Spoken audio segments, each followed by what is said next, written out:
Hi guys, in this video I'll show you how to put three hairs in your Roblox. So the first step is just go to the Google, open up any of your browser and go to the Google and search here BT Roblox. And once you write this down, press enter and you will be seeing this first Chrome Web Store extension BT Roblox, making Roblox better. So just open this one, and once it is opened, just make sure to install or add this extension to your Chrome browser, and make sure that this is the same browser where you have logged in the Roblox account.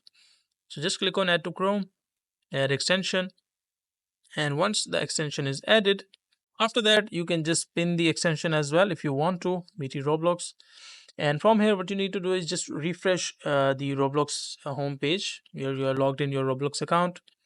So as you can see, like, the interface has changed now. It has been like this.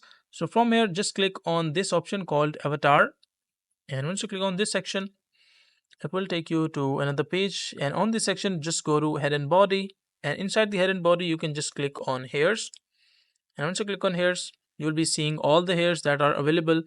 So as you can see, I have like selected two hairs. If I select third one, I have added the three hairs as well.